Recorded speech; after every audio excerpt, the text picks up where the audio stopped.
Así que hay que brillar para inspirar a todas las demás personas. No ocultemos esto, hay que brillar. Vamos a dar comienzo, compañeros. Como les mencioné, tengo un canal de YouTube que me gusta compartirlo, compañeros, porque yo no quiero que la sesión quede el día de hoy y que después me digan, ya me olvidé de todo, de hoy tuvimos una sesión y se acabó. Yo la verdad les comparto ese canal con el propósito de que si a alguno de ustedes les quedó alguna duda, quiere verificar un tema de retroalimentación, con todo gusto, compañeros, me pueden buscar con mi nombre. Nada más le van a agregar la palabra abogado Héctor Martínez Sandoval. Y bueno, ahí viene bastante información sobre todos los estudios temáticos que necesiten. Muy bien, compañeros. Perfecto. Voy a iniciar con un pequeño, con una pequeña introducción al estudio del derecho.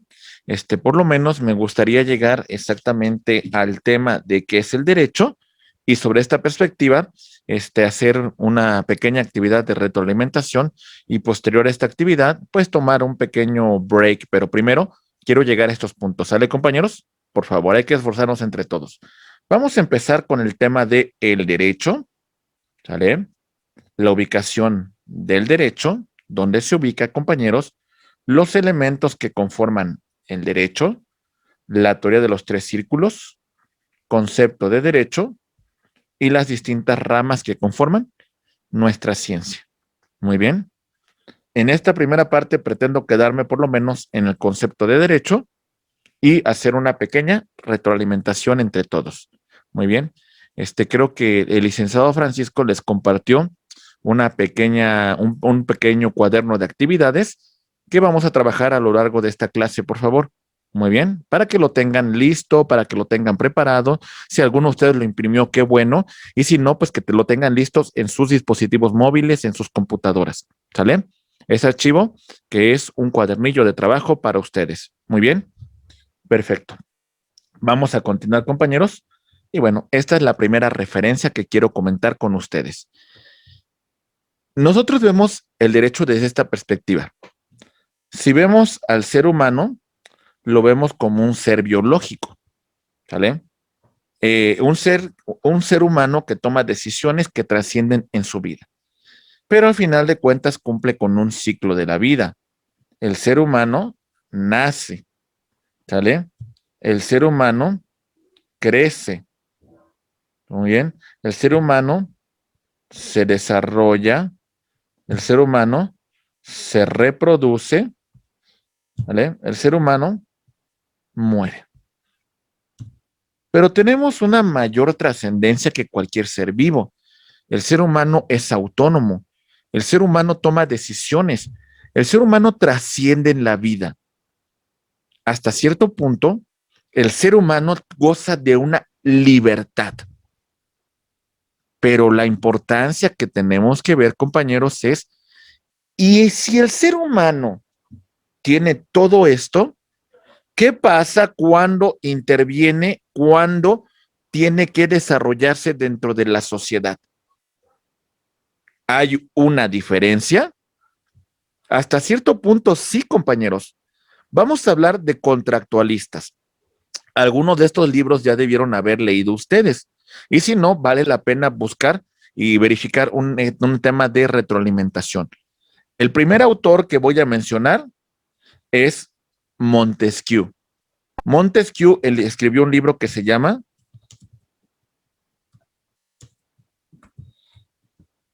El contrato social. Y cuando hablo del contrato social, Montesquieu habla que el ser humano en la naturaleza vive en completa libertad, sin ningún límite, sin ninguna restricción. ¿Saben cuál es el problema? Cuando interactúa en sociedad. Porque entonces el ser humano, ¿saben qué requiere? Un límite, una barrera. No puede hacer lo que le plazca. ¿Vamos bien? Ok. Vean esta perspectiva, por favor, compañeros. Este hombre que vive en completa libertad, de pronto interactúa con terceros. Su libertad se va a encontrar limitada. Y de alguna manera, esta limitación se va a dar por conducto del Estado. Se crea un pacto social, se crea un contrato social. Nos sometemos de forma voluntaria a ese Estado. Y el Estado, a través de la creación de la ley, va a establecer los límites para que esa persona pueda interactuar dentro de la sociedad. ¿Se entiende, compañeros? Ok. Si vemos a otro autor, vamos a hablar de Thomas Hobbes y su obra se llama El Leviatán. Hobbes es mucho más drástico que Montesquieu. Hobbes nos dice, ¿qué crees? El ser humano es malo. El ser humano es perverso. El ser humano se destruye a sí mismo. El ser humano es el propio lobo del hombre. ¿Vale? Para que esto no ocurra, para que el ser humano no se autodestruya, compañeros, requerimos un tema muy importante. Requerimos al Estado, requerimos las instituciones, requerimos de la ley. Desde la perspectiva de Hobbes, la ley busca la preservación del hombre, busca que el ser humano no se autodestruya. ¿Se entiende, compañeros? Muy bien. Entonces, vemos que tiene una importancia el derecho dentro de la sociedad. Pero tenemos que destacar que hay aspectos mucho más importantes, compañeros. Y uno de esos aspectos tiene que ser que cuando el ser humano interactúa, también hay un tema importante. No solamente preservar o hacer cumplir la ley. El ser humano tiene el Estado, el ser humano sigue la ley por convicción. Sigue la ley porque entiende que es el mejor camino para un adecuado desarrollo dentro de la sociedad. Y por eso hablamos del elemento cultural del derecho. Y la pregunta que tenemos que hacernos es desde la perspectiva de otro autor. Teoría del derecho es este libro. El autor se llama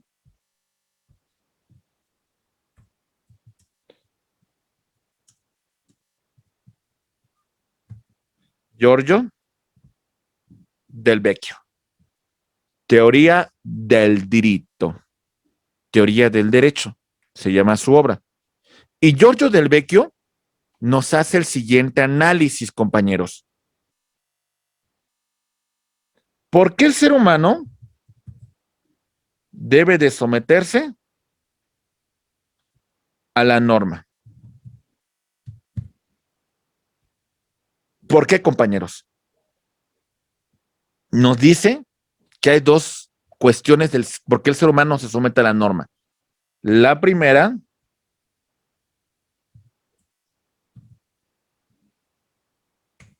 por miedo a la coacción. ¿Qué es la coacción? La coacción es el ejercicio legítimo que tiene el Estado para ocupar la fuerza. ¿Sale? ¿Por qué Víctor paga sus impuestos? Porque no quiero ser multado por el SAT. ¿Por qué Ariana no se pasa el semáforo? Porque están las cámaras y me van a sancionar. ¿Sale? ¿Por qué Alejandra le paga cuando va al Oxxo, paga su mercancía? Porque Alejandra no quiere ser sancionada por la comisión de un delito. Lo hacemos por miedo a la coacción, porque no quiero tener consecuencias normativas. Ok, pero hay otro elemento mucho más superior, compañeros. El elemento se llama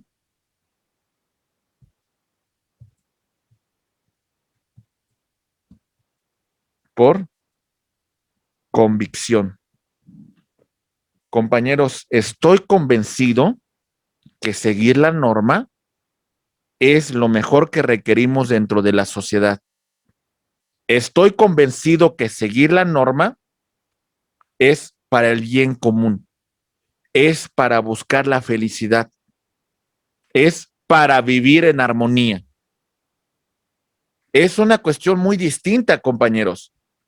¿Por qué lees? Ah, porque el profesor me lo dejó. ¿Por qué lees? Porque me apasiona.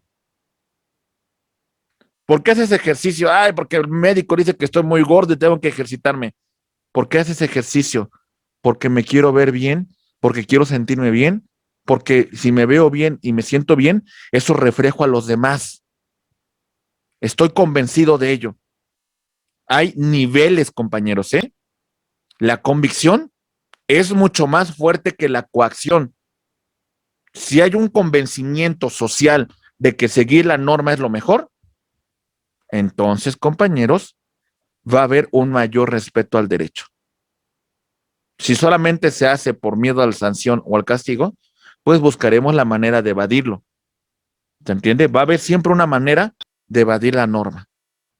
Por eso hablamos de estos elementos, compañeros. Es importante que ustedes los tomen en consideración. Entonces, ahí está la implicación, compañeros. Y dentro de la cultura del derecho, mientras más se respeta la norma, hay una mejor convivencia social. En algún momento va a haber un punto de quiebre, pero va a haber un mejor desarrollo cuando las instituciones del Estado funcionan. ¿Ok? Muy bien. ¿Dónde se encuentra el derecho, compañeros? ¿Cuál es su implicación? La ubicación del derecho es una pregunta que tenemos que hacer. ¿El derecho es teoría? ¿El derecho es filosofía? ¿O el derecho es ciencia? Vamos a ver la primera referencia. Con la primera referencia vamos a atacar dos puntos, teoría y ciencia. Muy bien. Vámonos con la primera referencia, teoría.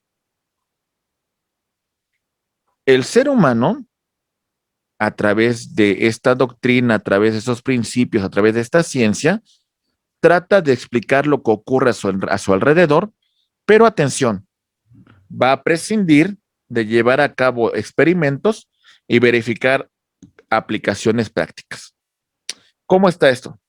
Vamos a ver. El método científico, ¿vale? Normalmente pasa por fases. Desde la perspectiva de las ciencias sociales, vamos a empezar con el tema de la observación. Verifico todo lo que ocurre a mi alrededor. Muy bien. De esa observación, de ese análisis que hago sobre mi medio ambiente, sobre las cuestiones sociales que me rodean, paso a un segundo nivel y entonces lo que voy a hacer es plantearme un problema. Muy bien. Trato de explicar el fenómeno que he observado con antelación. Verifico esa problemática. Todo investigador tiene un sesgo y al final de cuentas vamos a presentar un enunciado que tenemos que demostrar. Ese enunciado se va a conocer con el nombre de hipótesis. ¿Sale? Esta hipótesis, compañeros, no ha sido objeto de experimentación. Si nosotros nos quedamos hasta este punto, ¿sale? Aquí hablaríamos nosotros de la teoría. ¿Sale? Si nosotros, después de la hipótesis, nos planteáramos e hiciéramos una experimentación y posteriormente verificáramos el resultado,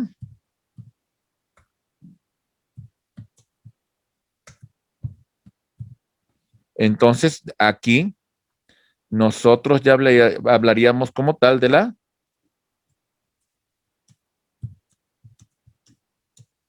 ciencia. ¿Vamos bien, compañeros? Ok. ¿Dónde ubicamos al derecho?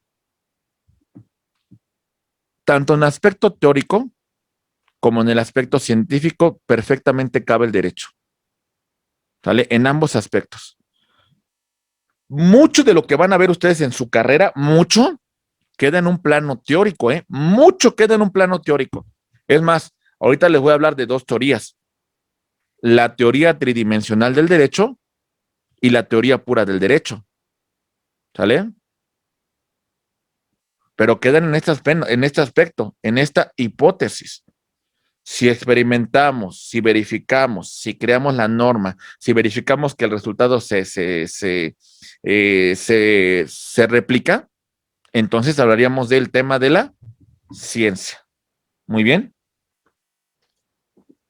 Y voy a hablar de un primer autor que planteó la cientificidad del derecho. Este autor se llama Hans Kelsen. Muy bien. Aquí vamos. Voy a poner su nombre, ¿eh? Voy a borrar todo este cuadro y vamos a empezar. Hablaré de Hans Kelsen, jurista austriaco. Kelsen tenía un grupo de personas, un grupo de amigos que se reunían en el llamado Círculo de Viena. Aquí habían pues científicos muy importantes, distintas ciencias que lo conformaban. Este Círculo de Viena constantemente criticaba a Kelsen, señalando que la actividad profesional que desempeñaba dentro del derecho no implicaba una ciencia. Kelsen dice, bueno, ¿y cómo podré verificar la ciencia, el derecho desde el punto de vista científico? Kelsen encontró esta temática. Aquí va. Este círculo representa el derecho.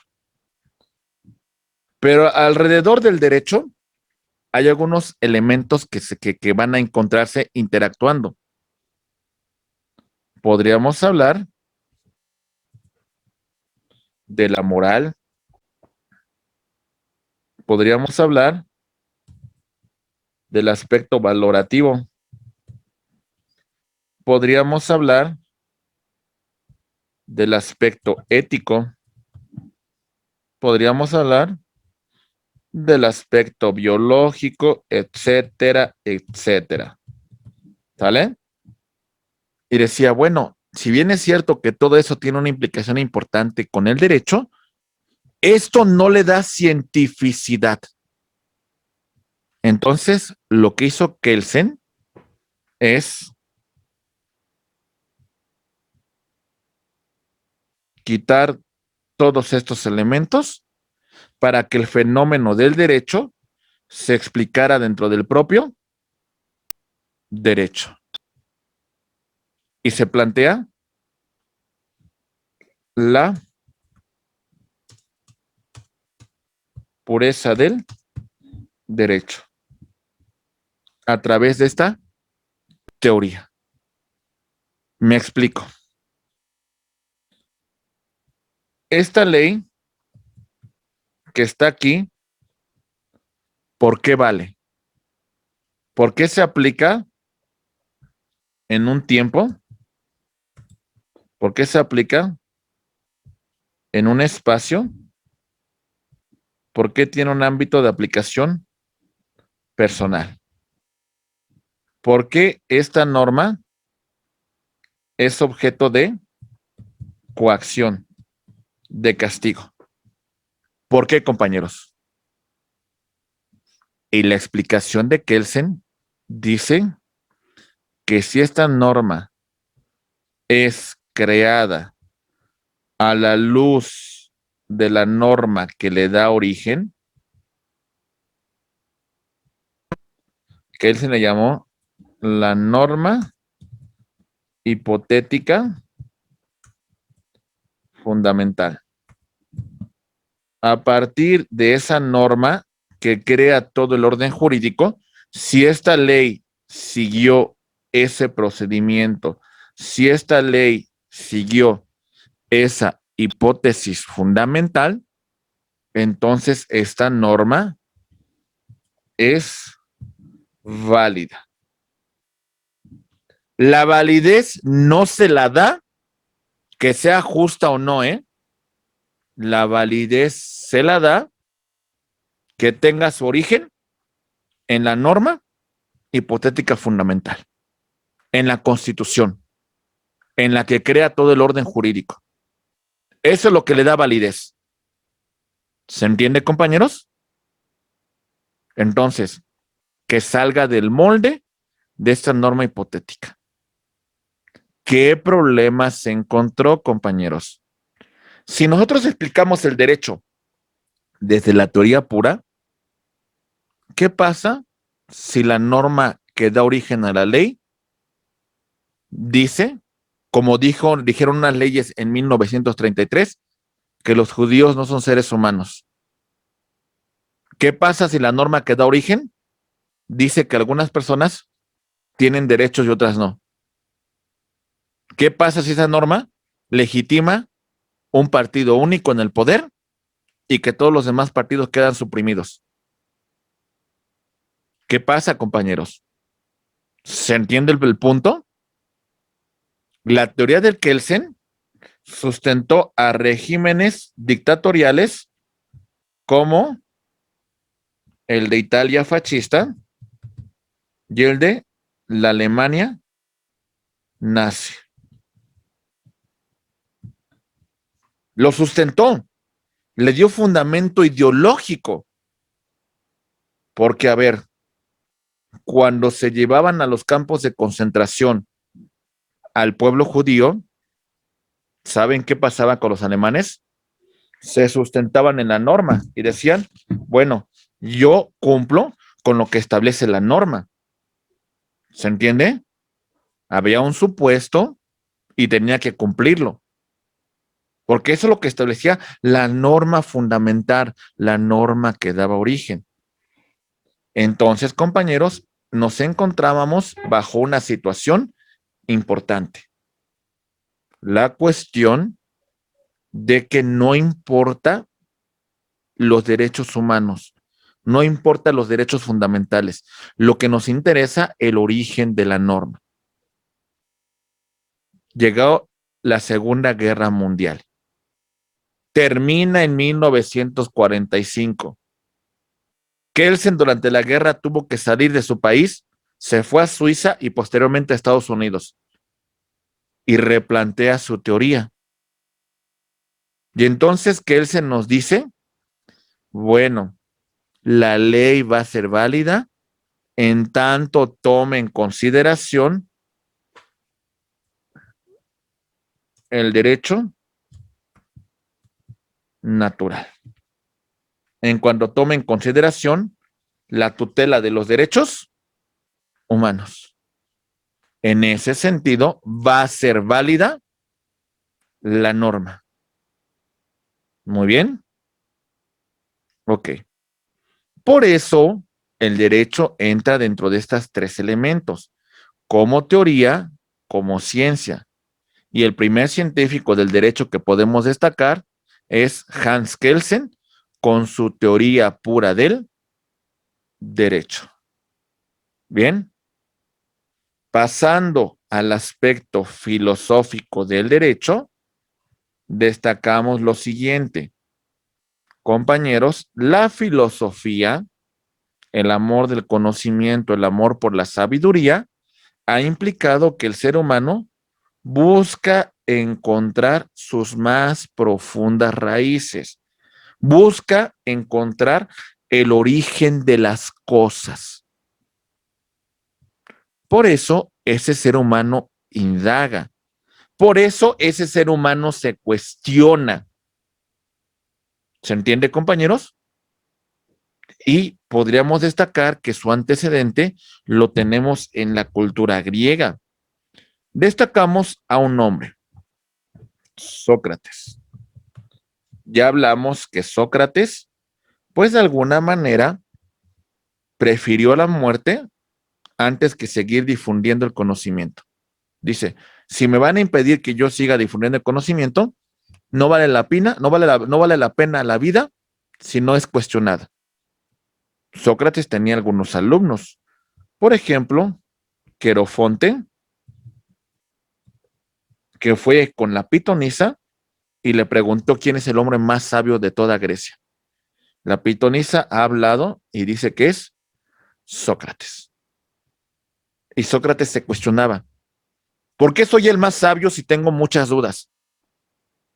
¿Por qué soy el más sabio si de alguna manera pues tengo gran desconocimiento? Sócrates, a través de la mayéutica, a través del ejercicio de contradicción, a través de buscar la verdad, cuando interrogaba a los que se creían sabios, que en ese momento eran los sofistas, se daba cuenta que el problema de los sofistas es que ellos creían tener la verdad absoluta.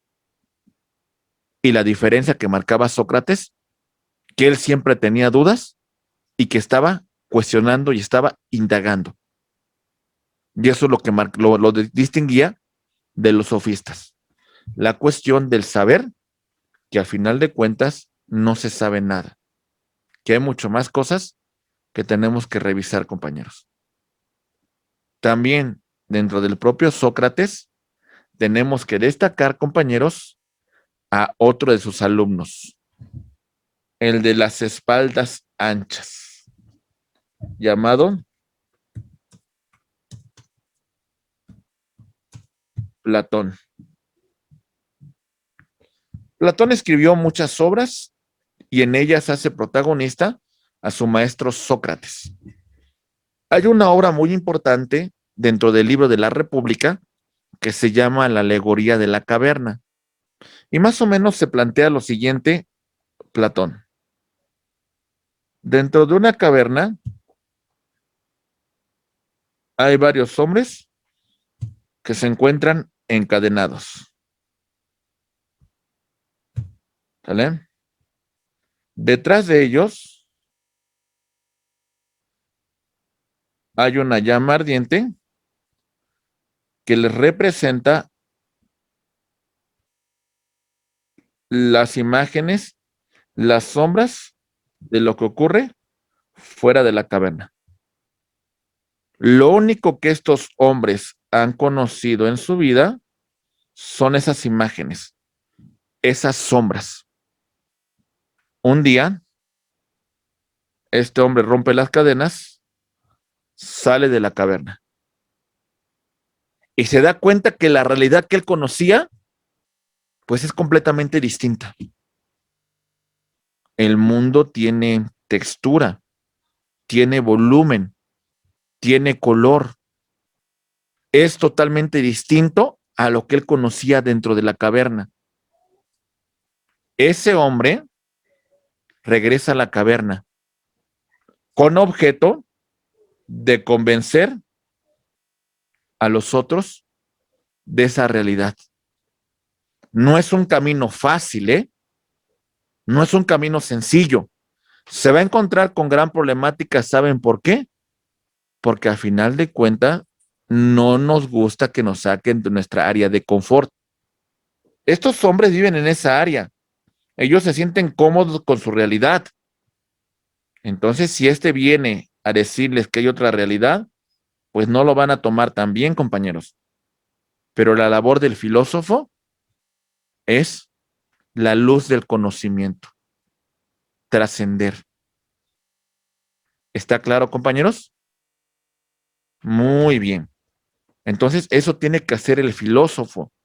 Ustedes pueden, dentro del océano del conocimiento, esto representa sus estudios en la ciencia del derecho. Ustedes pueden llevar sus estudios desde acá, desde la superficie, sin indagar más, ¿eh? Solamente van sorteando la temática del derecho. Ah, pero si llegan a cuestionarse el por qué, si se cuestionan el tema del origen, si se cuestionan la cuestión de el por qué, el tema de los valores, ¿vale? Y demás cuestiones, compañeros, entonces entramos a la filosofía del derecho. Buscar esta cuestión y tratar de encontrar las más profundas raíces, el origen de las instituciones. ¿Sale? Por eso, compañeros, el derecho fácil se ubica dentro de estos tres elementos: teoría, ciencia y filosofía. Muy bien. Compañeros, voy a empezar a plantear otra teoría y después de esta teoría, pues, para que también no se me cansen tanto, vamos a hacer una pequeña, pausa para que tomen un poco de café, estiren un poco los músculos y vamos a continuar. Pero vamos, primero, permítanme llegar a esta primera perspectiva, compañeros. Vamos a hablar de el siguiente autor. Vamos a hablar de, anótenlo por favor, compañeros, la teoría tridimensional del derecho. Aquí lo voy a poner. Teoría tridimensional del derecho.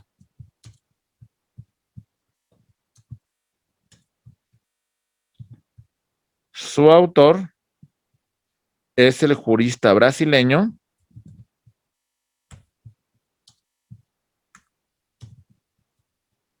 Miguel Reale.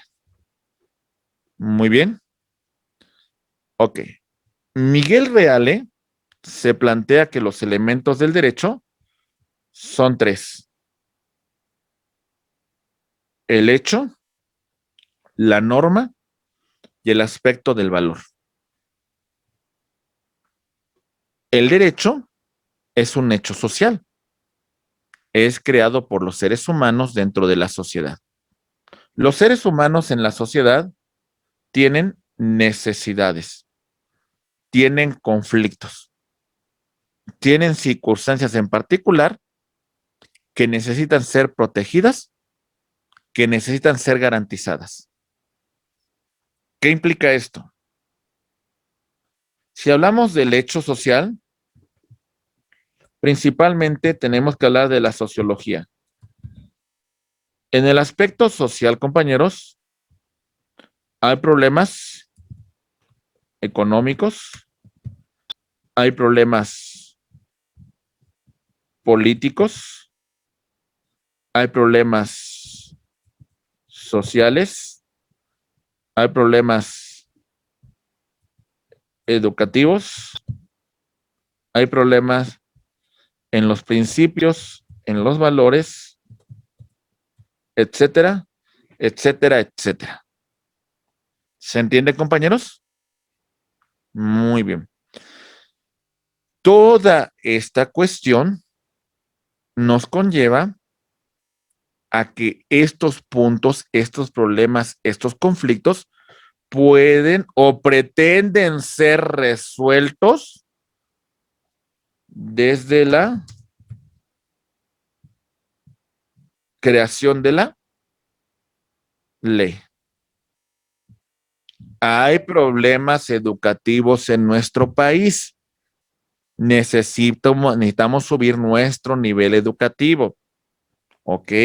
Entonces, ese problema educativo lo pretendemos atacar desde la modificación a la Ley General de Educación y creamos un nuevo sistema educativo durante el sexenio de Peña. ¿Se entiende, compañeros? Hay problemas sociales derivados de los feminicidios que han ocurrido a lo largo del país. Ya la Corte Interamericana se ha pronunciado en contra de México por esta situación. Entonces, esos problemas sociales los pretendemos atacar desde la perspectiva de la ley, con el tipo penal de feminicidio y con la gravedad sobre este tipo penal. ¿Se entiende, compañeros? Hay problemas de representación de los partidos políticos en las elecciones. Hay problemas en cuanto a la elección de los candidatos. Entonces vamos a crear leyes electorales para combatir esa problemática, ese conflicto. ¿Se entiende, compañeros? Entonces, el hecho social, la necesidad, la circunstancia, el conflicto da como fin la creación de la ley. ¿Se va entendiendo, compañeros? Muy bien. Vámonos al siguiente elemento. Yo ya hablé del hecho social. Entonces, para que este hecho social, entre comillas, pretenda ser subsanado, ¿qué vamos a hacer? Creamos la ley, ¿vale? La creación de la ley, como aquí lo señalamos, es un sistema, un conjunto que es coactivo, que es institucionalizado. Déjenme explico por qué, compañeros. Aquí va. Reiteramos. Ya tenemos el hecho social. Este hecho social lo voy a combatir desde la norma. Para crear esta norma, primero, el órgano legislativo se va a reunir. ¿Sale? Muy bien. Este órgano legislativo, compañeros, pues siguiendo un procedimiento legalmente establecido, va a crear la ley, la va a publicar en el diario oficial de mayor circulación. Muy bien. Ok. En ese sentido, compañeros, vamos a crear la norma. La norma tiene aspectos muy importantes. La norma, para ser obedecida, plantea el elemento de coacción, el elemento del uso legítimo de la fuerza que dispone el Estado para hacer obedecer la ley. ¿Se entiende, compañeros? La norma para su creación analiza al hecho social y la norma se crea por el Poder Legislativo siguiendo un procedimiento para su creación. ¿Se entiende, compañeros? Ok, ya vamos a ver viendo dos elementos. El tercer elemento del derecho nos habla de el valor del derecho. Compañeros, recuerden, al final de cuentas, el derecho tiene un aspecto axiológico, un valor superior. Ese valor superior tiene un nombre. Este es el derecho.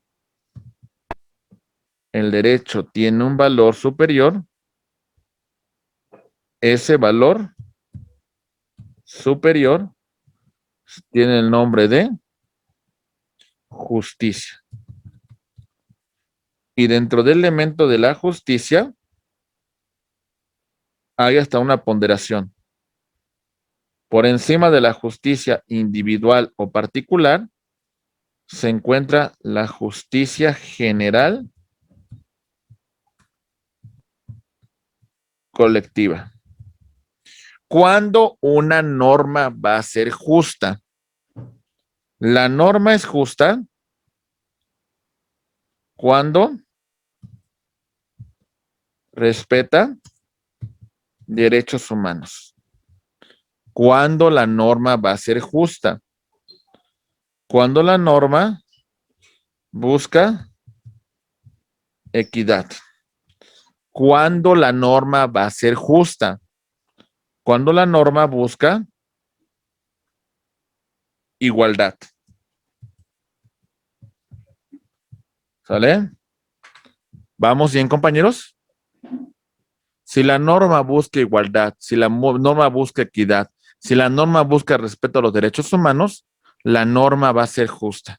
Si la norma va en contra de los derechos humanos, si la norma va en contra de la equidad, si la norma no busca la igualdad, entonces, compañeros, hablamos de un tema importante. La norma no es justa. Lo ideal, desde la perspectiva de Miguel Reale, es de que estos tres puntos vivan en armonía. Primer elemento, el hecho social. Segundo elemento, el elemento normativo. Tercer elemento, el elemento, compañeros,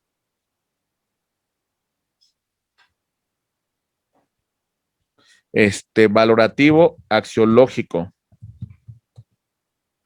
¿Sale? Si se fijan, hay un punto de convergencia.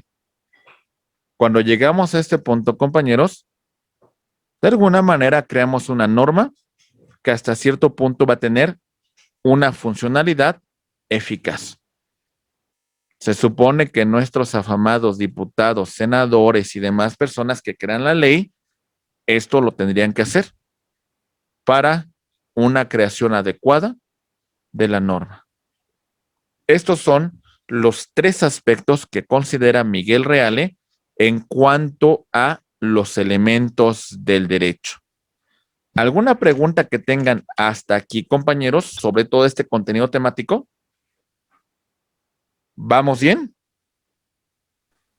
¿Sí? Nada más un favor, maestro, si puede poner las palabras completas, no me ponga iniciales porque luego ya no sé de qué hablo cuando voy anotando. Ok, muy bien, no se preocupe. Entonces ahorita ponemos las palabras. Siempre va a tener un punto de vista importante, ¿verdad? Ok, déjame ver, Grisel de la Cruz, qué libros tengo en PDF y con todo gusto se los comparto para que ustedes los tengan y les sirvan como base en esta materia y en otras materias posteriores, ¿vale? Muy bien. Vamos a continuar, compañeros, con el estudio de la introducción al estudio del derecho.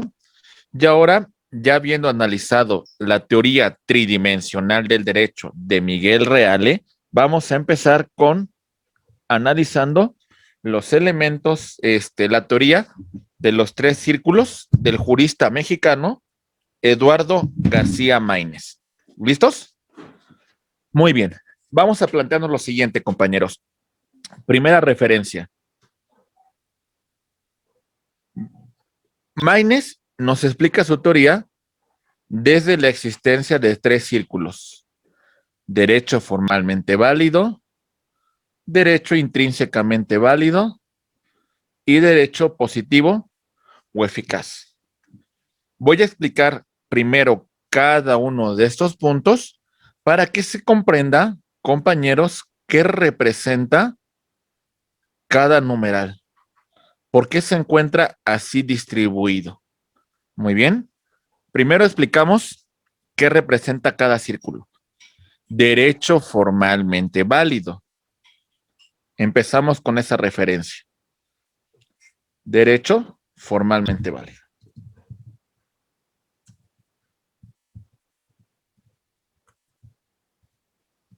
Ok, compañeros.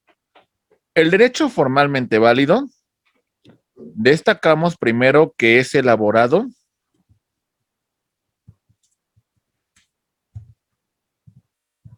por una autoridad competente. Esta norma es elaborado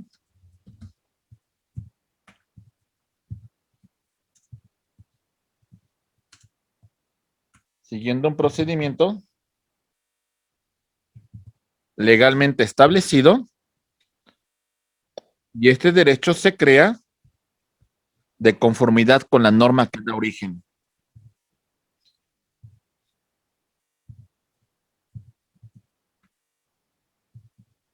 Que es la Constitución. Muy bien. Perfecto. Autoridad competente. Vamos a hablar de autoridades competentes para creación de la norma. ¿Listos, compañeros? Bien. Vamos a hablar primero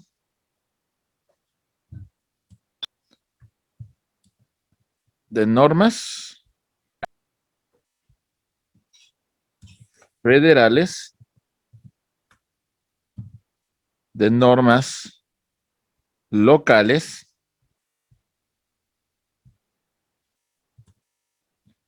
y de normas municipales. La creación de normas federales participa el Congreso de la Unión, que se conforma de dos cámaras. Diputados y senadores. ¿Vale? Y además participa el presidente de la República y se publica para su entrada en vigor en el diario oficial de la Federación. ¿Sale? En las normas locales, la autoridad competente es el Congreso local y es el gobernador y van a publicar la norma en el diario oficial del gobierno del estado. Muy bien. Ok. Y a nivel municipal, tenemos al ayuntamiento reunido en cabildo, conformándose por el presidente municipal, el síndico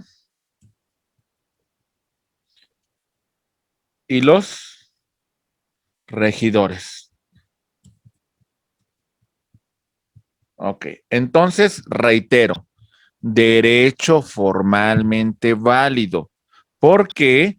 Porque es creado por una autoridad competente para la creación del derecho, siguiendo un procedimiento legalmente establecido. ¿Se entiende el primer círculo, compañeros? Ok. Segundo círculo. Atención, por favor. Decimos derecho intrínsecamente válido. Si lo vemos desde la perspectiva de Miguel Reale, vamos a hablar del aspecto valorativo del derecho. ¿Sale? Muy bien. Ok. Vamos a ver. Derecho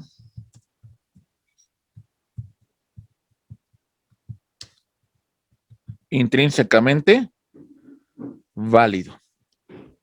¿Por qué?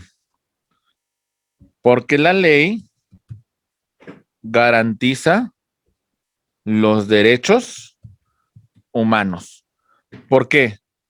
Porque la ley garantiza la equidad de género. ¿Por qué? Porque la ley garantiza la protección a los derechos fundamentales. ¿Por qué? Porque la ley garantiza los mecanismos o garantías para hacer válido los derechos humanos, los derechos fundamentales. ¿Se entiende, compañeros?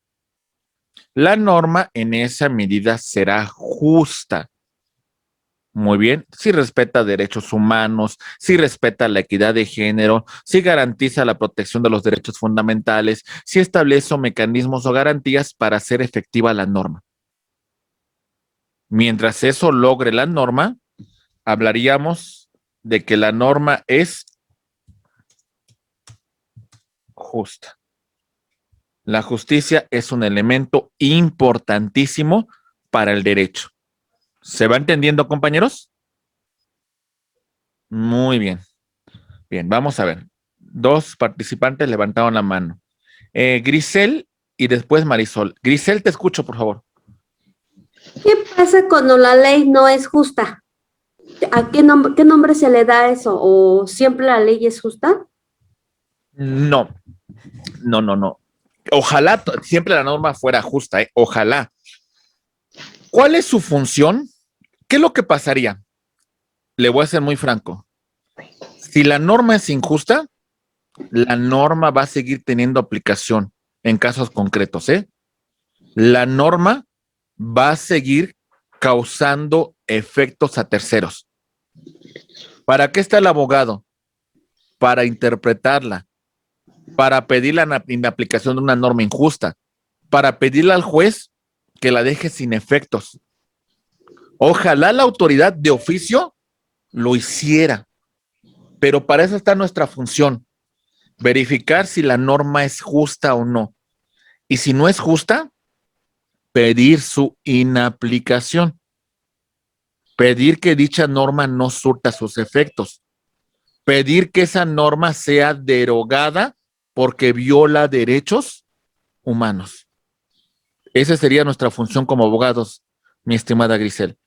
Ojalá siempre las normas fueran justas, pero como no lo son, entramos nosotros como expertos en leyes y vamos a pedir la inaplicación de una norma injusta.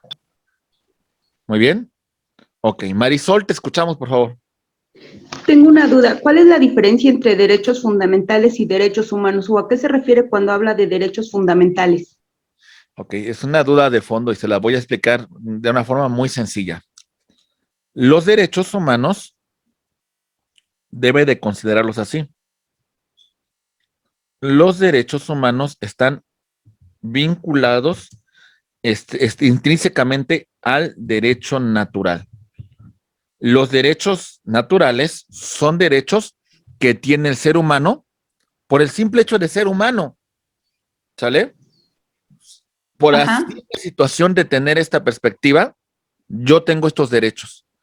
Estos derechos naturales no requiero que se me reconozcan en una ley, ¿eh? No lo requiero. Y aún así, se me tienen que garantizar, ¿eh? Le hago una pregunta. ¿Tiene usted derecho humano a la dignidad? Sí. Ok. ¿Requeriría que una norma le diga que usted es una persona digna? No. No la requiere, ¿verdad? ¿Tiene usted No. derecho humano a la vida? Sí. ¿Requeriría que una norma le diga que usted merece vivir? No. No, o sea, está intrínsecamente vinculada a su propia naturaleza como ser humano. Usted goza del reconocimiento de estos derechos. Ajá. Pero le voy a decir una cosa. Inclusive eso no garantiza que se respeten, ¿eh? Eso no lo garantiza. Eso no garantiza que se reconozcan. A veces para hacerlos más efectivos, lo que va a pasar con los derechos humanos es de que estos derechos van a ser legislados. Cuando estos derechos humanos se plasman por escrito, se reconocen en la Constitución, ¿vale? Se reconocen en los tratados internacionales, ¿vale? Entonces, ahora sí, en este momento que se encuentran positivizados, que se encuentran escritos, hablamos de los Derechos fundamentales. fundamentales. No sé si con eso me explico.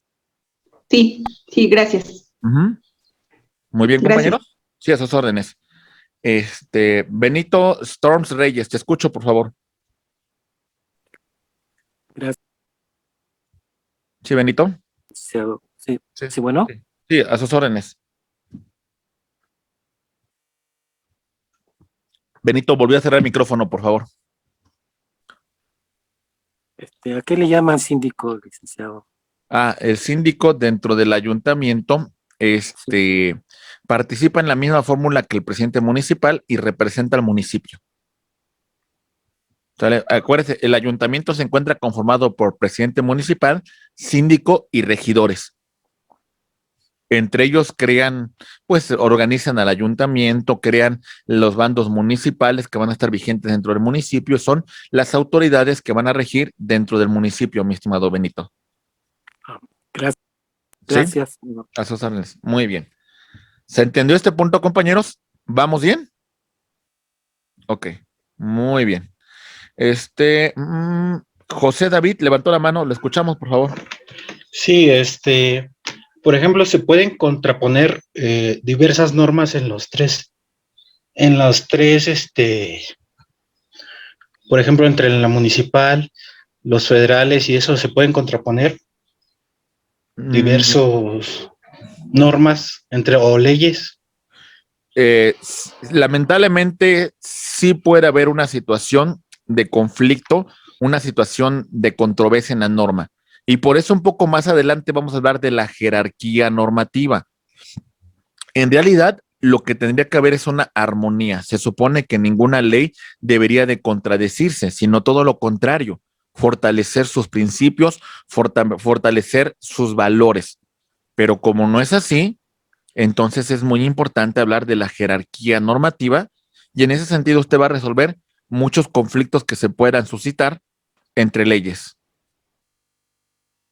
¿Sí, David? Correcto, gracias. Sí, muy bien. Gracias. Ok.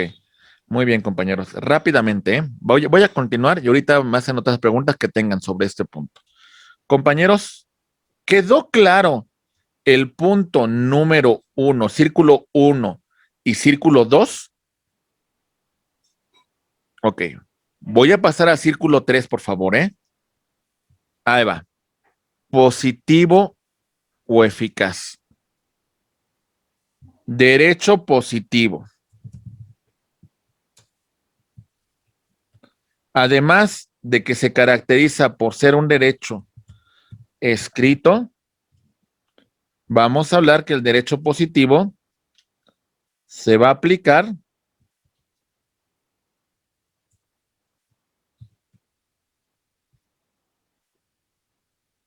en un ámbito territorial, en un ámbito temporal y en un ámbito personal. ¿Vale? Territorial, federal, de alguna entidad federativa, de algún municipio. La aplicación de la ley. Temporal, a partir de su publicación en el Diario Oficial de la Federación. Personal, puede ser que aplique a mayores de edad con capacidad de ejercicio, puede ser que garantice los derechos de los menores de edad en el ejercicio de la protección del menor, puede ser que aplique a los extranjeros en relación a su situación migratoria, etcétera, etcétera. Hay que ver cada caso en particular, el derecho positivo y su aplicación.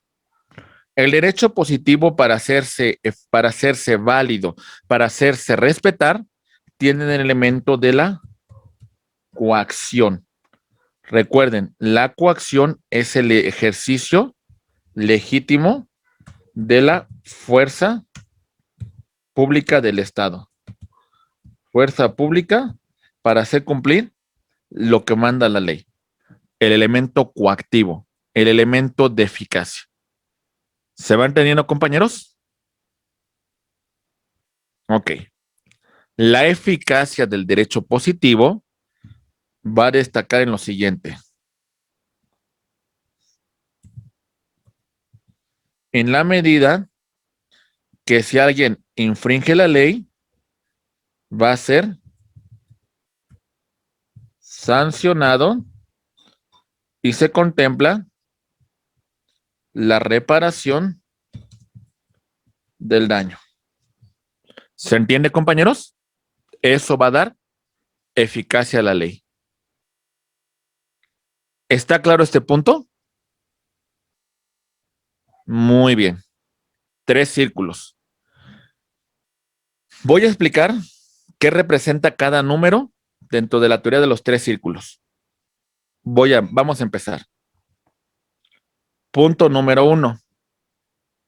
Se encuentra solamente en relación con el derecho formalmente válido, pero no se relaciona para nada con el intrínsecamente válido ni con el positivo o eficaz. ¿Ok? Vean lo que dice el primer numeral. Vean. Nos dice normas extrínsecamente válidas, pero carecen de valor intrínseco y de eficacia. Tal vez no nos dicen mucho, pero voy a poner un ejemplo para que les quede más claro. Aquí voy. El Congreso de la Unión ha sesionado y ha creado una ley en la cual se afecta el tema de la presunción de inocencia. Y la norma dice que algunos delitos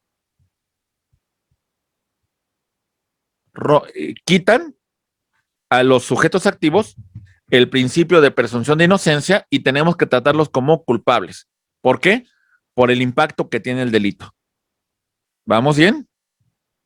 El Congreso de la Unión creó la ley siguiendo el procedimiento legalmente establecido.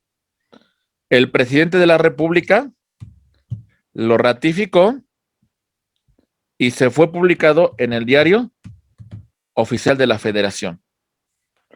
¿Se entiende, compañeros? ¿Va quedando claro? Ok.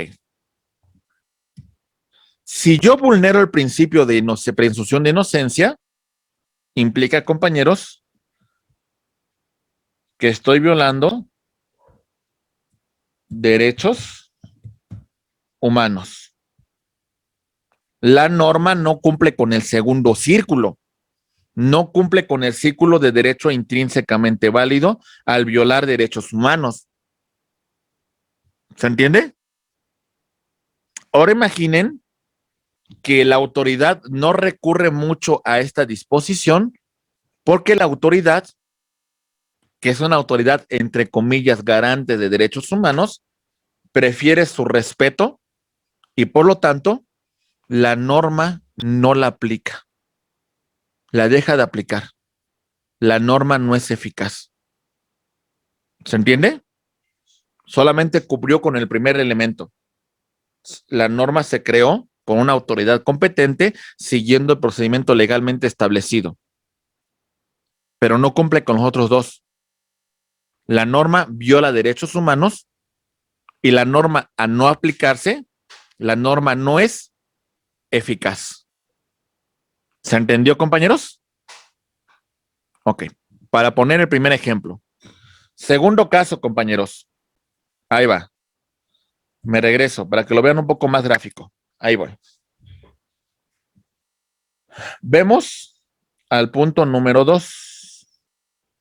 Se relaciona con 2 círculos, pero no con el tercero. ¿Qué va a implicar, compañeros? Vamos a ver. Aquí voy, ¿eh? Dice el enunciado número 2. Preceptos vigentes e intrínsecamente justos, pero no son eficaces. A ver. Ahí va. México ha celebrado distintos tratados internacionales para garantizar los derechos humanos de una persona cuando es sujeta a una detención. ¿Sale? ¿Vamos bien? Ok. Si nos vamos a esta perspectiva de la celebración de tratados internacionales, hablamos de el derecho formalmente válido. Si hablamos que con este tratado se garantizan los derechos humanos de una persona en cuanto a la detención, hablamos de derecho intrínsecamente válido. Pero, ¿qué creen, compañeros? Esta disposición habla de determinados recursos técnicos y económicos para que la policía pueda llevar a cabo su función y garantizar los derechos humanos en una detención. El tratado hace mención, pues, de uso regulado de la violencia del Estado. ¿Sale? Armas no letales, cámara de videovigilancia en las patrullas, el tema de armas que de alguna manera pues solamente sometan a la persona sin que le causen una mayor afectación, etcétera, etcétera. ¿Y qué creen?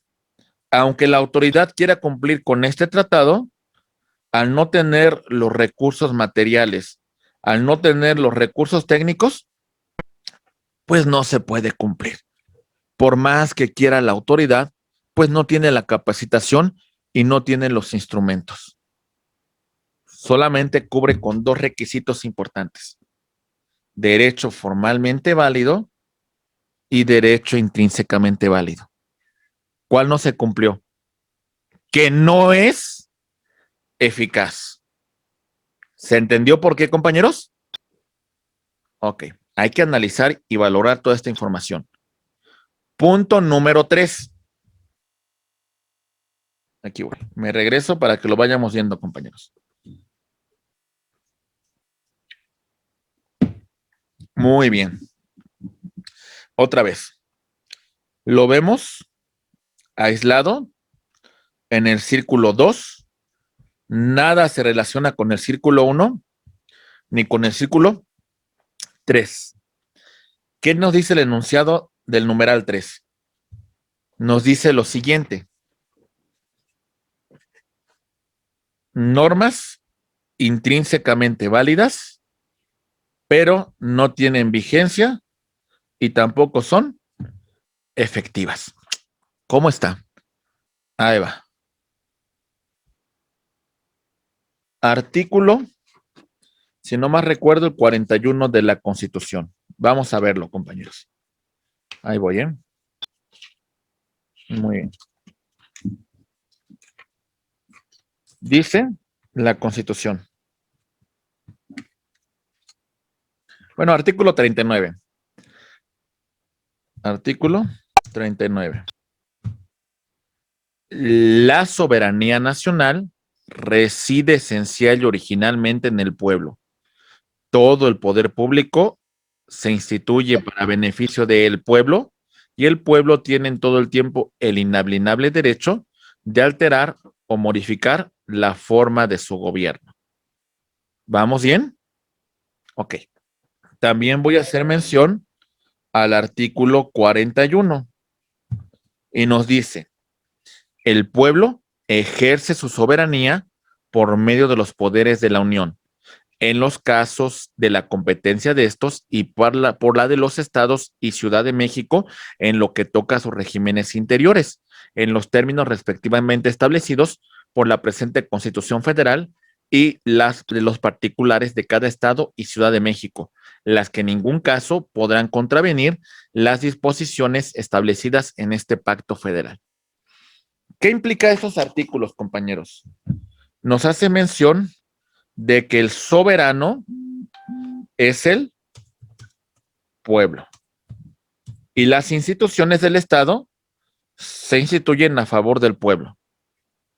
El pueblo, a través de su voto, elige a los gobernantes. Pero una vez electo el gobernante, no hay mecanismos para, si este no cumple, retirarlo del poder, porque al final de cuentas está bajo el servicio del pueblo. Lo justo, de conformidad con el artículo 39 y 31, que si el pueblo pone, el pueblo quite. Si no cumples, te vas. No hay mecanismos para retirar a ese servidor de su encargo, de su función. ¿Se va entendiendo, compañeros? La pregunta, ¿sería justo que el pueblo, a ser el soberano, pueda retirar a aquel servidor público que no cumple con su trabajo?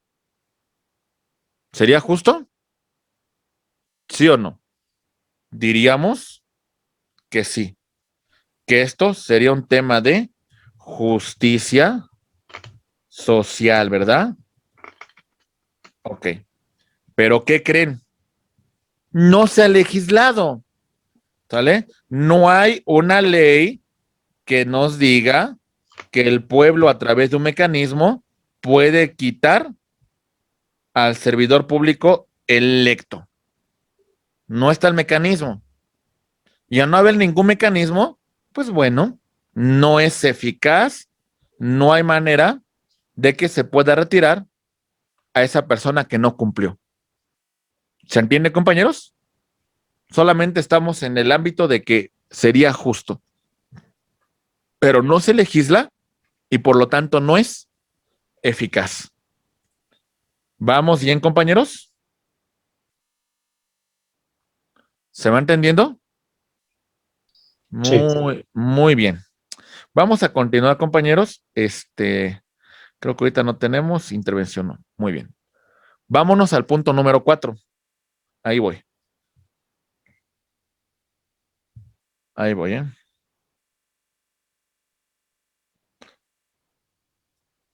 Muy bien.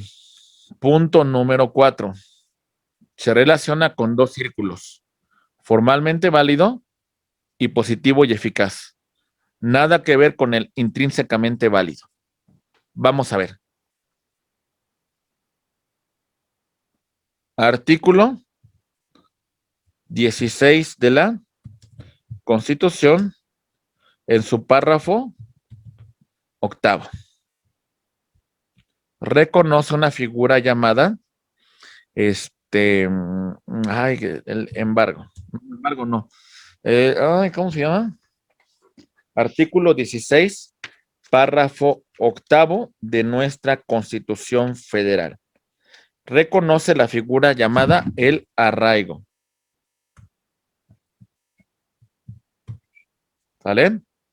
Y dentro de este arraigo se reconoce que si hay una presunción de que la persona se dedica al tema de delincuencia organizada, solamente con esa presunción, con esos indicios, la persona va a ser arraigada por 40 días con una posibilidad de duplicar el término, otros 40 días, sumando en total 80 días. A ver, ¿es derecho formalmente válido? Sí, porque se encuentra incluso en el más alto nivel, en la Constitución. ¿Sale? Cuando la autoridad recurre a ello para algún supuesto de una persona que se dedica a delincuencia organizada, ¿es eficaz? Sí, sí, porque de alguna manera lo solicita la autoridad y se concede por parte del juez de control. ¿Pero qué creen? Si yo hago esto, desde la perspectiva de los derechos humanos, violo el debido proceso. ¿Y dónde queda tu presunción de inocencia, compañeros? ¿Se va entendiendo? A ver, pongamos un ejemplo. Ahí voy. Tenemos a estos sujetos A, B y C. Se encuentran en la banqueta echándose unas chelas. De pronto llega la policía. Ya sabemos cómo opera la policía municipal, estatal o inclusive federal. En muchos casos, pues llega a haber ciertas violaciones de derechos humanos. Y bajo ese supuesto, le siembran algunos, pues algunas ahí, pues elementos de droga y los presentan ante el juez de control bajo la temática de que existe una presunción que se dedican a la delincuencia organizada. Bajo esa presunción, el juez de control otorga una orden de arraigo para que estas personas, en el plazo de 40 días o una duplicidad de 80, estén sujetas al arraigo sin ninguna base más que esta solicitud, compañeros. Todo esto viola derechos humanos. ¿Ok? Bien, Alina, te escucho, por favor. Sí, profesor, más que nada, aquí ahorita que se toca el tema de la delincuencia organizada, eso supongo que ya viene ya en otra rama del derecho, ¿no? Sí, la materia penal. Ok, ¿Sale? vale, gracias. Muy bien, esas órdenes. ¿Se va entendiendo, compañeros? Profesor, ¿Sí? doctor, Sí, ¿qué lo tal? escucho. Soy Cristian. Cristian. Ok, hablamos de un acto de presunción. En este caso mencionó que los policías, haciendo su labor, siembran droga a las personas que están ahí en la calle ingiriendo bebidas alcohólicas. Ok, en caso contrario, si llegáramos o se llegara a definir o a eliminar el asunto de que no, ellos no portaban la droga, en este caso, ¿cómo se trataría a los policías como servidores públicos al hecho de que ellos sí traían la droga y fueron las personas que lo sembraron? Bueno, si se lograra demostrar, Cristian, pues tendría que haber una responsabilidad penal para estos policías, ¿eh? Y sería una pena importante porque no solamente tendríamos que ver un tema de pena privativa de la libertad, sino también la suspensión o inclusive la inhabilitación, pues para ocupar, para volver a ser policías, ¿no? ¿Cuál es el punto aquí, Cristian? El punto es, con esa simple presunción, con esa simple situación de que se sospecha que estos tres sujetos pues pueden dedicarse a la delincuencia organizada, es más que suficiente para que el juez de control le fije un arraigo de 40 días. Usted se encontraba con sus amigos en la calle echando chelas, ¿sale? Okay. Estaban tres personas.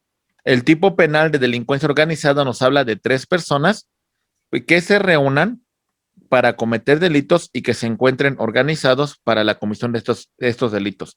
Ni siquiera nos dice el tema del arraigo que se acredite la responsabilidad, ¿eh? Simplemente tengo sospechas y basta eso para que yo te someta a un arraigo de 40 días o una duplicidad de 80 días. ¿Sabe yo qué voy a hacer con su reputación? ¿Yo qué voy a hacer frente a sus vecinos? Que usted esté privado de su libertad por esos 40 u 80 días. Dígame. Que pues, lo voy a dejar muy mal parado, ¿o no? Es correcto. Sí, frente a sus vecinos, frente a su familia, pues a lo mejor decir, bueno, posiblemente este cuate pues no sea del todo muy honesto, ¿no? Es correcto. En su trabajo lo más seguro que usted lo va a perder, ¿eh? Así es. Frente a terceros, pues no, o sea, estoy violando sus derechos humanos por esa simple presunción.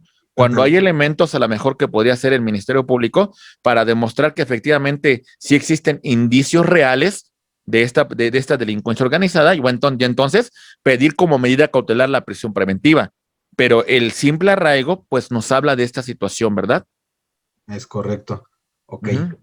Muchas gracias. Muchas Ok, gracias, profesor. sí, compañero. Por eso les decía, compañeros, el tema es derecho positivo, sí. Bueno, ¿es derecho intrínsecamente válido? Sí, porque lo elaboró una autoridad competente. ¿Es derecho positivo y eficaz? Sí, en tanto se aplica, en tanto lo solicita la autoridad. ¿Es derecho, viola derechos humanos? Pues sí, encontramos esa hipótesis, ¿verdad? ¿Se entiende? Vean el punto número 5, compañeros. Aquí está. Hermosamente colocado entre los 3 rubros. Vean dónde está. En esa amalgama perfecta, compañeros. Y en esa situación decimos lo siguiente. El 5. Normas en la que concurren los 3 atributos. Derecho formalmente válido, intrínsecamente válido, positivo o eficaz. Voy a poner un ejemplo. Ley de amparo.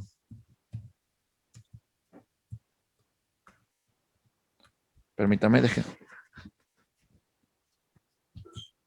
Ley de amparo.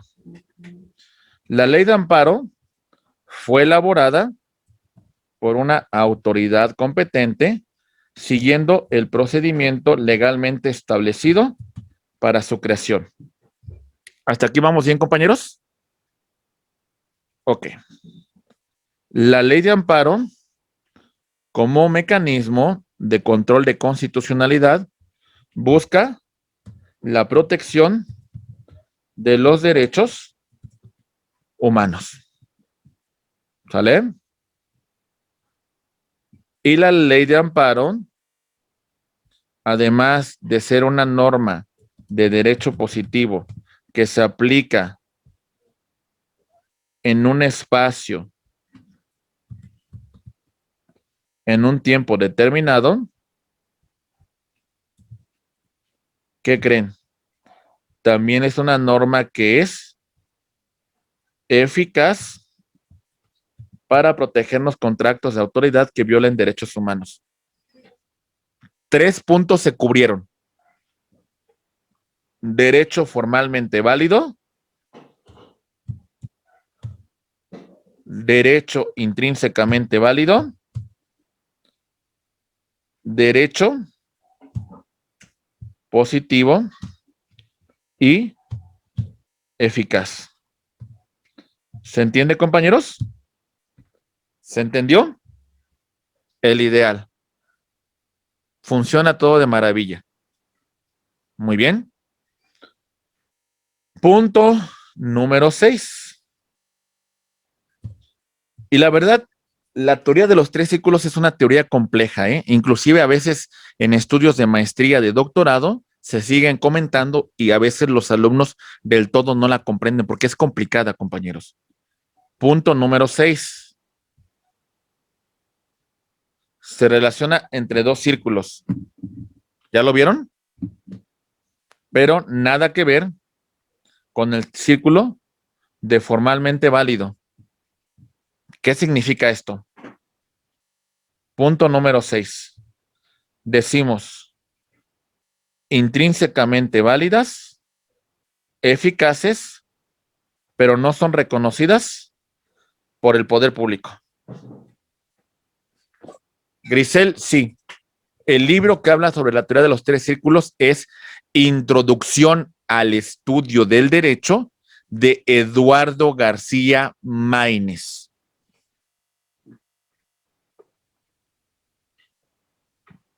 Muy bien. Ok. Voy con el 6. ¿Me puede volver a repetir, por favor? Introducción al Estudio del Derecho. El autor, Eduardo García Maínez.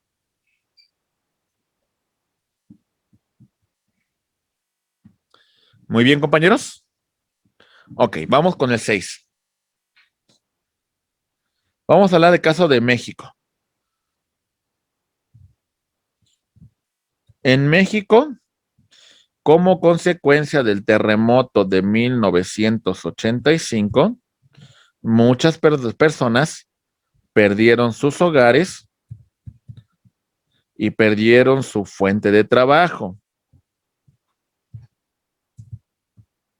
El Estado no creaba las condiciones para que el trabajador pudiera recuperar su hogar y su trabajo. Entonces, el Estado mexicano permitió, toleró o fomentó el surgimiento del comercio informal. Como no puedo crear las fuentes de empleo, pues voy a permitir que la gente se autoemplee, ¿no? Que creen sus propias fuentes de ingreso. No lo regulo, pero tampoco del todo, tampoco soy tan eficiente o tampoco soy tan frontal para combatirlo. Como que tolero, ¿verdad? ¿Se va entendiendo, compañeros? Desde la perspectiva de la persona que se dedica al comercio informal,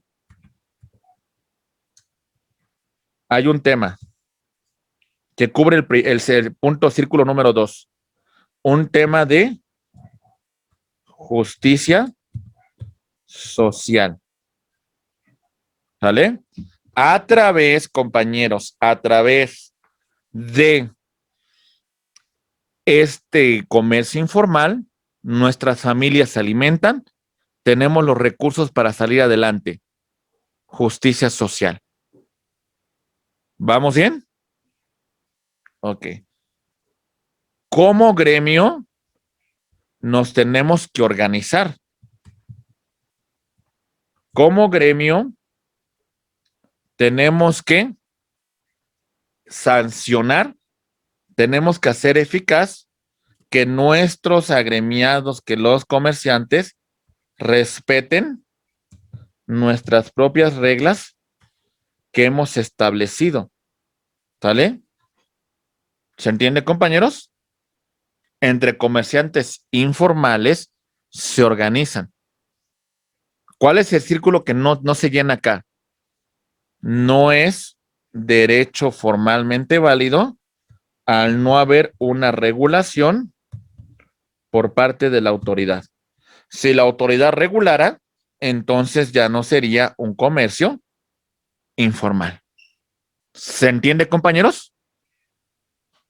2 círculos quedaron satisfechos. ¿Sale? El primer círculo no quedó satisfecho porque el Estado no lo ha legislado. ¿Se entiende? Muy bien. Siguiente, compañeros. Ahí va. Véanlo, cómo se encuentra, compañeros. Punto 7. Solamente se relaciona con un círculo, con el 3. Nada que ver con el formalmente válido e intrínsecamente válido. ¿Cuál sería? Ahí va.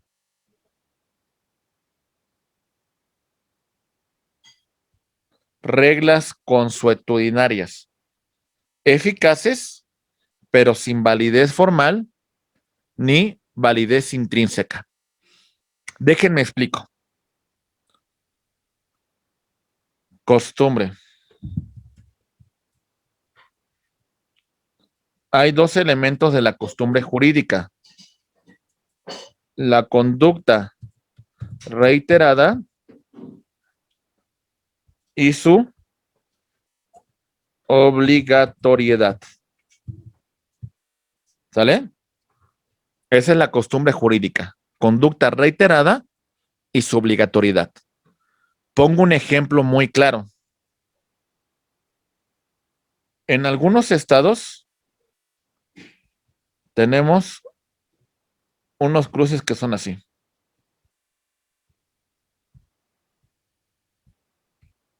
Estos cruces representan un alto total. ¿Sale? Y pasa 1 y 1. ¿Sale? Es una costumbre y hasta cierto punto lo que busca la costumbre no califica si este acto es justo o injusto. Eso no le interesa, no se califica eso, ¿eh? Este acto no ha sido legislado por la autoridad. La propia comunidad lo hemos establecido y lo que buscamos con esto es evitar accidentes y por lo tanto lo que esperamos con la aplicación de esta costumbre es que sea eficaz. ¿Se entiende, compañeros? La eficacia. Eso es lo que nos interesa. Círculo 1, círculo 2, no. Nos interesa que sea una norma eficaz. La costumbre jurídica. Muy bien. Ok. Compañeros, yo sé que esta teoría es compleja, pero hay que estudiarla, hay que revisarla, hay que comprender sus principios. De todo esto que hemos comentado, vamos a ver el concepto de derecho.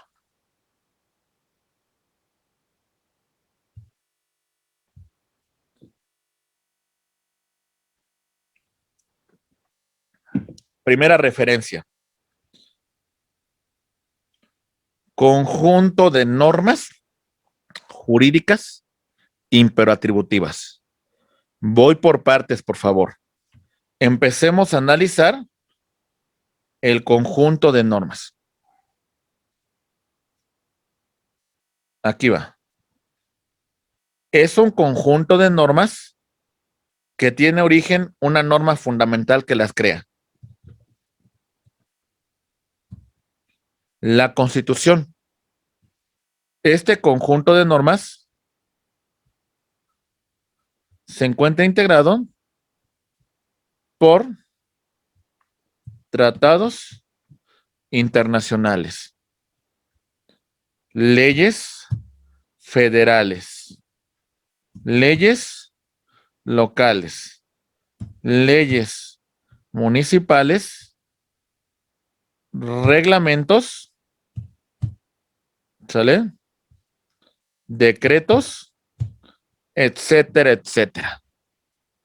Todas estas disposiciones que tienen como origen la norma constitucional son el conjunto de normas jurídicas. ¿Se entiende, compañeros? Una sola norma no crea el derecho.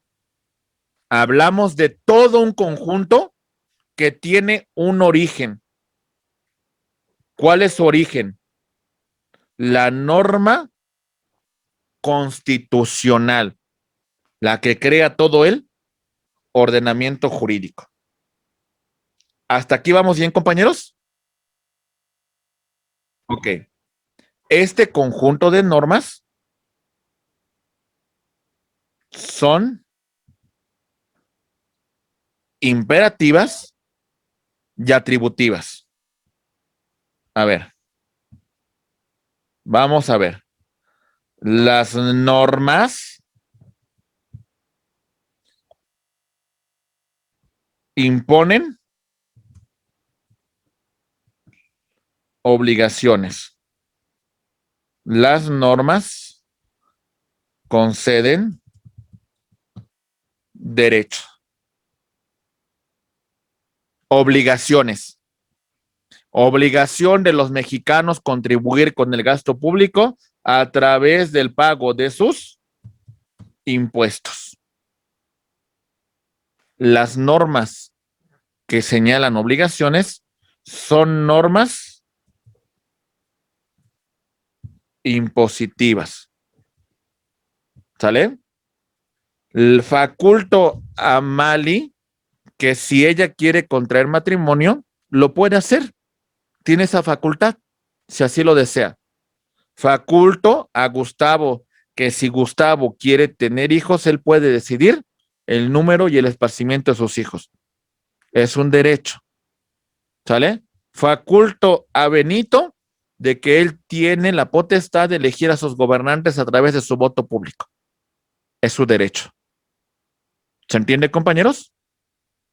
Las normas que conceden derechos son las atributivas. Muy bien. Ok.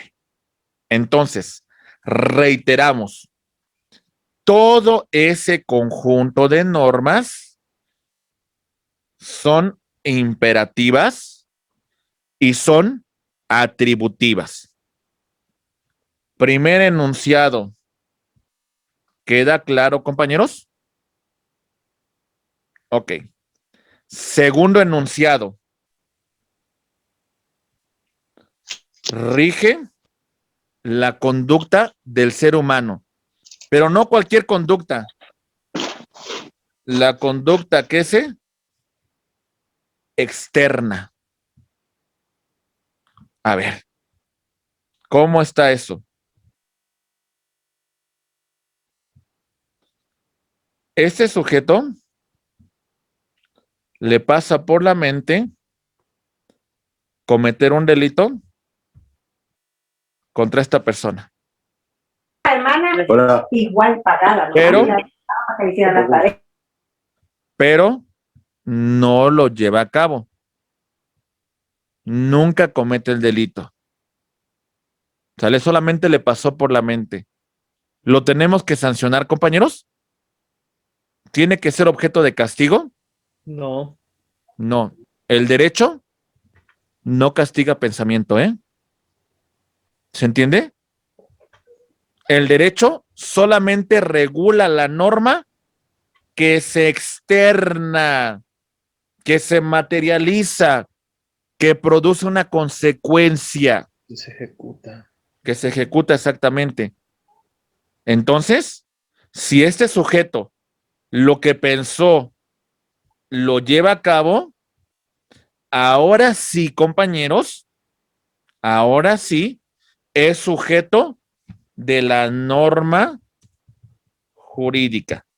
En particular, aquí hablamos de la norma penal como consecuencia de la comisión de un hecho que la ley califica como delito. ¿Se entiende, compañeros? Vámonos a otro ejemplo de la conducta externa. Esta persona, ambas, les pasa por la mente celebrar un contrato. No lo materializan. La pregunta es, ¿hay una consecuencia de derecho? No. Le pasó por la mente, ¿no? Lo pensaron. Nunca lo llevaron a cabo. Ah, pero ya manifiestan su voluntad de comprometerse a la celebración de un acto jurídico de compraventa. Entonces, ahora sí, ya hay consecuencias de derecho. Se regula la conducta externa. Muy bien. Ok. Ya vemos dos elementos. Conjunto de normas jurídicas imperoatributivas y regula la conducta externa del hombre en sociedad.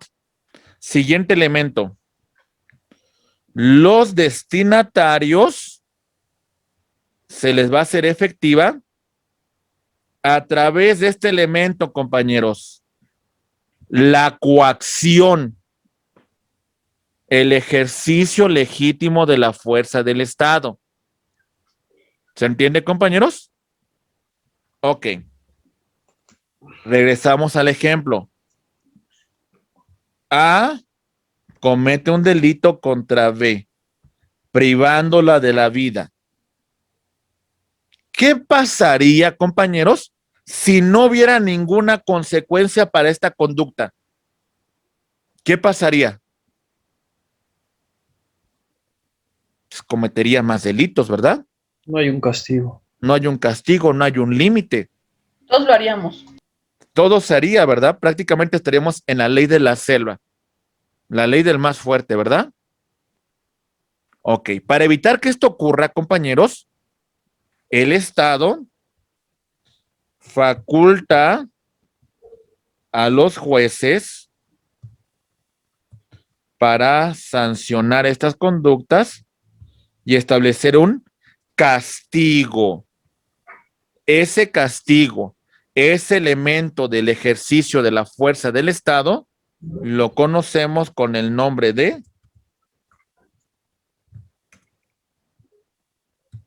coacción. ¿Sale, compañeros? El ejercicio legítimo de la fuerza para hacer cumplir la norma.